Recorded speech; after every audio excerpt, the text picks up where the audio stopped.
Two figures who shaped 20th century art and music come to life again on stage. This is Soundcheck. I'm John Schaefer when we are live in WNYC's ground floor performance venue, The Green Space, with our live audience.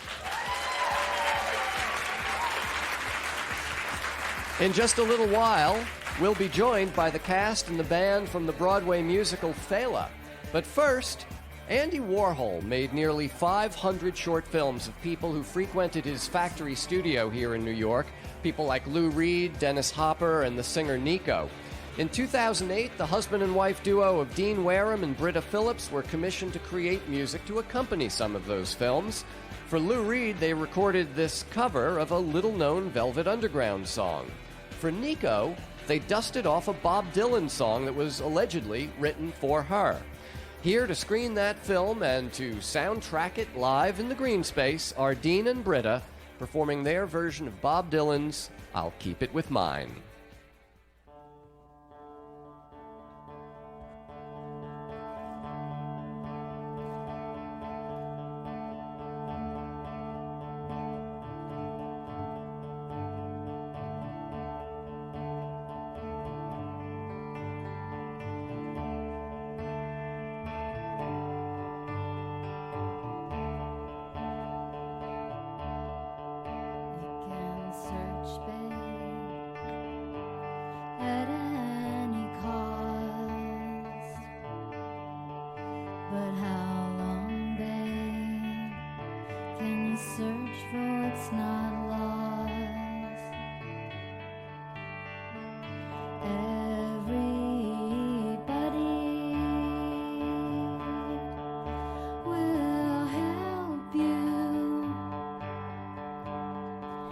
Some people are very kind,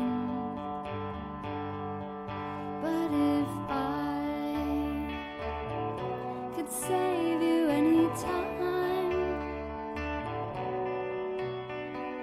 come on, give it to me, I'll keep it.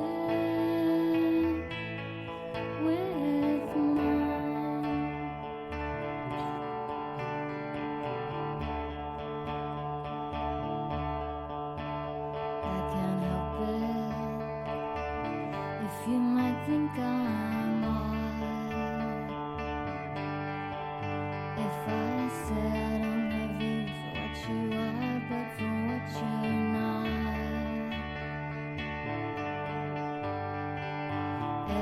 Everybody will help you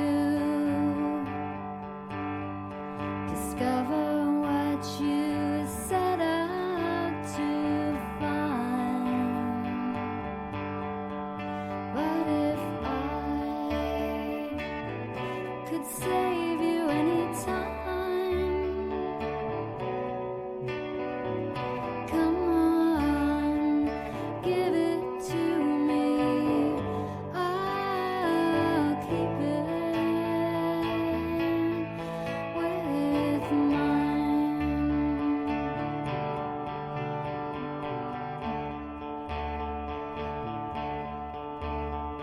The train leaves at 10:30, but it'll be back tomorrow, same time again. The conductor is still stuck on the line. But if I could save you anytime,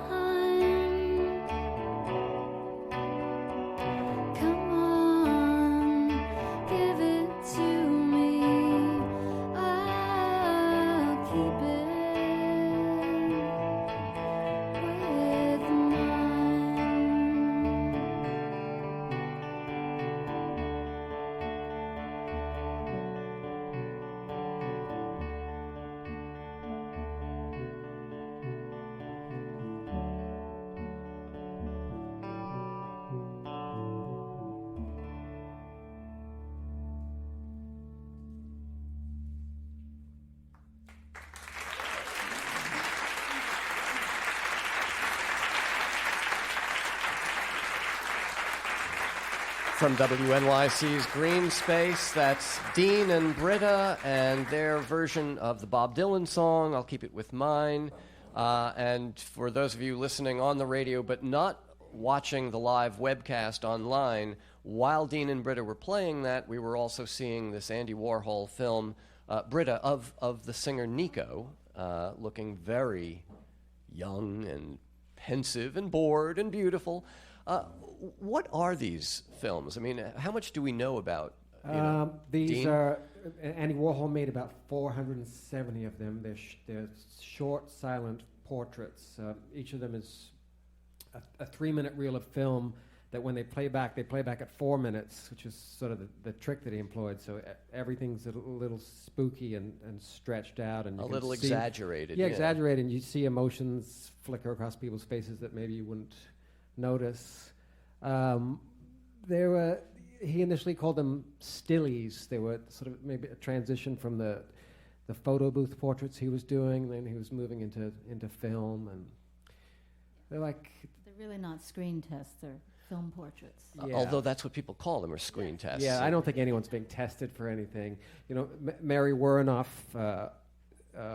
who we met, and you'll see her film shortly. She, when she saw the show, she said that she thought Warhol was essentially a voyeur, and that part of the appeal for him was that he could make these films of people, and then he could take them home and he could watch them without them watching him. Mm-hmm. and the story goes, he wasn't even in. I mean, he would set the camera to play or record or whatever, and then would leave the room. So Nico's sitting there by herself, Mary Warnoff, Lou Reed, Dennis Hopper. You know, certainly with some of them. That's what Lou Reed told us that when he filmed his, and she Mary said Warnoff the same. said that, she just thought they were playing a trick on her and that they'd taken film out of the camera. So when the idea arose for the two of you to write music for it, this is different from scoring a film, right? I mean, this is you're writing or covering genuine songs as opposed to 10-second visual cues or whatever. There's no dialogue.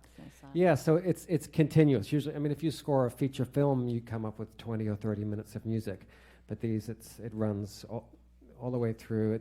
It's kind of like we're making a music video, but making it backwards. We're starting with the image and trying to write a song, or a few of them are covers. Mm-hmm. There's this early Velvet Underground song that we began the show with, this Bob Dylan tune, which, it's always so hard to say anything about Bob Dylan as fact, because there's so much mythology, accumulated over him. But they say that he and Nico had a little thing going for a short time. And but before she ever came to the factory, that he met her in Paris in 1965, I think, and they had traveled across Europe, and she said, he gave this song to me. But like you say, then you hear, Joan Baez says he wrote it for her. Mm-hmm. Wrote it for all of them. I mean, we do know Dylan was at the factory. He did shoot a screen test. Dylan did? Yes. He shot 2, and he wouldn't really sit still, and there was obviously some kind of tension between the two men, these two scenes. And on his way out, he took an Elvis painting. And apparently, I think Warhol was maybe going to give it to him anyway, because he was like, yeah, can I take this? And then shortly after that, he traded the Elvis painting to Albert Grossman, his manager, for a used sofa. Who got the better of that deal? Exactly. So with 400 of these to choose from, and subjects ranging from Lou Reed and Bob Dylan to complete unknowns who just happen to be passing through the factory studio on any given day, how did you guys decide which ones to work with? Well, Dean went to Pittsburgh and looked at 150 or something. Looked at a lot. I think the more we started reading about the factory and in those years, 1964 to 66, when the screen tests are filmed, that this is what's called the Silver Factory, when it was up on East 47th Street. That the more we learned about the people who hung out there, people like Billy Name or Paul America. The A-Men or the Mole People. Yeah, Ingrid Superstar. All these names that I knew, I'd heard the names but didn't really know much about them. I think we became sort of fascinated by those people and as much as possible, we wanted to pick 13 people who were important in Warhol's life and there on a daily basis. Even Dennis Hopper, who we do a screen test for, while not a factory regular, he was an early supporter of Warhol's. The first person to buy a soup can painting. Although, again, there's all this mythology about that. It's a recent Rolling Stone article says that he got this soup can painting and later sold it for a used couch. Yes, but actually, he didn't get the soup can painting because the dealer at the time said only 5 of them sold for $100 each. And the dealers said, I'm going to keep all 32 of them together, and I'll buy them off you for $1,000. And he later sold them for, I think, $8 million, and now they'd be worth, I don't know what. Right. Probably hundreds. A king's ransom, Yes. yeah. So the project is called 13 Most Beautiful Songs for Andy Warhol's Screen Tests. There are 13 of them. They're not necessarily, I guess, the most beautiful people among the hundreds that he shot. But and you guys are doing this in the Barbican in London in just a couple of days, right? Next Wednesday or Thursday, something like that. And then, Dean, you're playing you're dipping into your old back catalog next time you're here in New York for Galaxy 500 songs at the Bowery Ballroom next month. Yes. I thought it was, it's like 20 years since those records came out, and they were reissued this year, and people seem to like them. And we did it in Spain earlier in the year. We did one show, and it's really fun. I need to do it while I can still hit the high notes. So that'll be August 19th at the Bowery Ballroom. So how different is the process of songwriting? You know, Galaxy 500 or your old band Luna, you wrote songs about what you wanted to write about, you know, whatever the inspiration was. Here you have something very specific. You know, does that change the songwriting process? Yeah, it's a lot more difficult. I think, you have a parameter, so you have some place to start, but yeah, you don't want to write a story about some of these people. Like, actually, some of them we did instrumental versions because words get in the way of what's happening. Yeah, it's too much. It would be hard not to sort of read into whatever the lyrics are, some kind of comment on the person you're watching. And we didn't want to do any kind of straight narrative, like here's the story of Ingrid. You know, we just wanted something to, connect the person with the face and make it more evocative. Yeah, when you're scoring film, the picture always tells you sort of if you're on the right track or on the wrong track, and it's just trial and error. And you might have a beautiful song, but it doesn't mean it will work against a certain picture. Yeah, you have no way of knowing until you see it and hear it together. So what ultimately are you hoping people take away from this project, Dean? Well, whenever we get nervous about it, we just turn and we look at the films. The films are beautiful.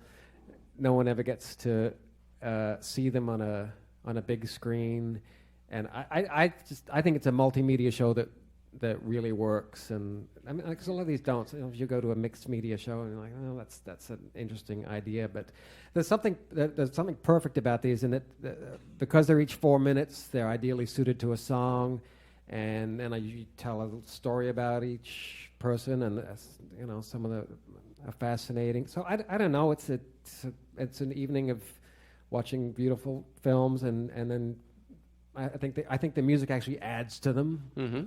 It makes them more watchable. The next one is Mary Warrenoff, actress, and the song you've written is called "I Found It Not So." Instrumental or vocal here? We got vocal here. All right. So you did go. Actually, this song is a friend of ours wrote this song. A friend who records as Cheval Sombre, and we played it against Mary Warrenoff's face, and it seemed perfect. Okay, let's. It's a live performance. We are in the WNYC ground floor performance venue known as the Green Space. You can watch us online at wnyc.org/thegreenspace. Here once again, Dean and Britta.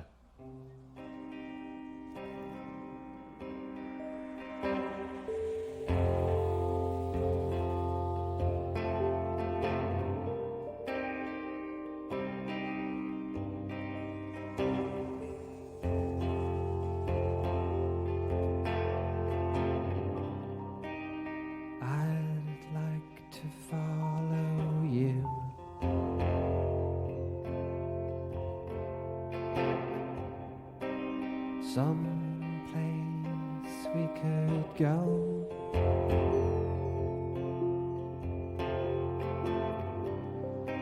No one else would be around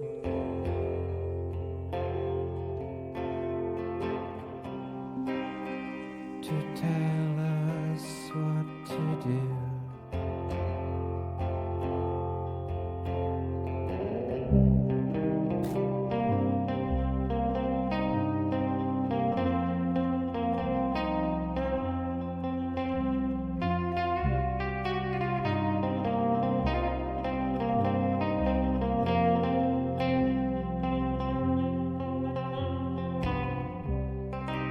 I've been dreaming of your hair,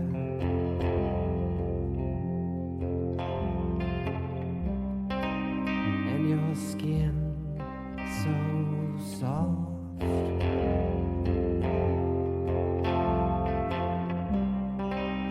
Let's go away from here.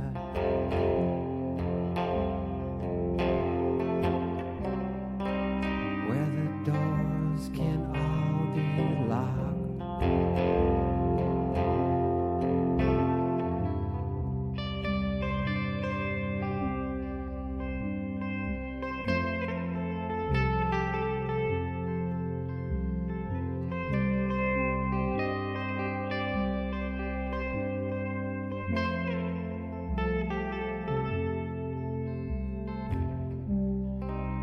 And lie right next to you.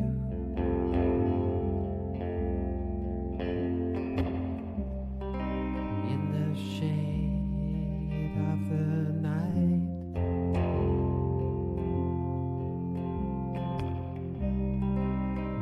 And everything we do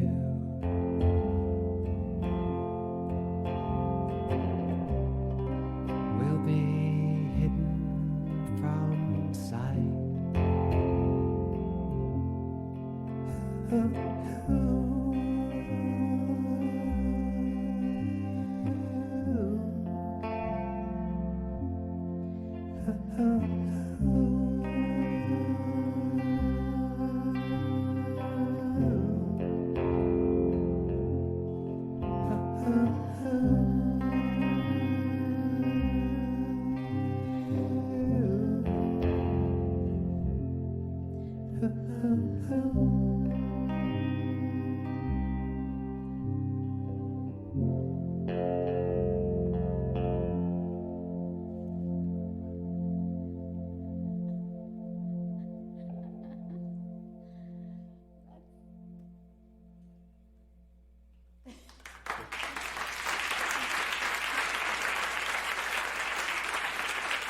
That's Dean and Britta.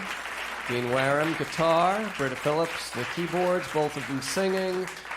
So the song is "I Found It Not So," the short Warhol film that we saw here in the green space while you're playing that, Mary Warrenoff, brushing her teeth the entire It was time. actually Jane Holzer. Somebody, you need to The kick wrong- someone. That's a difference. That was the wrong That was person. the wrong person. That was Jane Holzer, who was Girl Who of the Year has the 1964. whitest teeth Yeah. ever. By That's the a time stunning one, and we do a different song to that closes the show. But it's probably our favorite screen test. So it's the one that sort of cried out. You have to do this one. Well, now I have to ask. That was the wrong film for this song, but it worked for me. Works anyway. There you go. You can do anything. All right. The big thing with Warhol, the thing that people remember is, this kind of dictum that everybody will be famous for 15 minutes. In a day and age of YouTube and American Idol, and so you think you can dance, I mean, are we living in Warhol's world? Facebook, yeah. Yeah. Well, he was prophetic in so many ways, and I think it's the amazing thing about him as an artist. He would do things that other people would look at and be like, that's easy. Anyone could think of that. And that's not even filmmaking. That's just putting film in a camera and rolling it. And yet, 42 years later, people are still watching them and talking about them. And setting them to music. Yes. And people are trying to do them, but the ones I've seen that people do are just not good. And it's so simple. But Right. what makes these? I mean, these are simple. This is about as simple an exercise in filmmaking as you could possibly think of. The lighting. Billy Lineage did the lighting. He's one of the subjects. Billy Name, and the lighting's really good. And the slowing down of the film, I mentioned Yeah. that's that trick too, I think. Yeah. And All right, well, Lex camera. so it's called 13 Most Beautiful. There's a DVD and a CD is on the way, correct? CD is out next Tuesday. All right. Dean and Britta, they'll be performing some of this, all of this music at the Barbican in London next week, and then Dean is back at the Bowery Ballroom on August 19th with some old songs from the Galaxy 500 catalog. Dean and Britta, thank you both for being Thanks with so us much. on Soundcheck today. Thank you.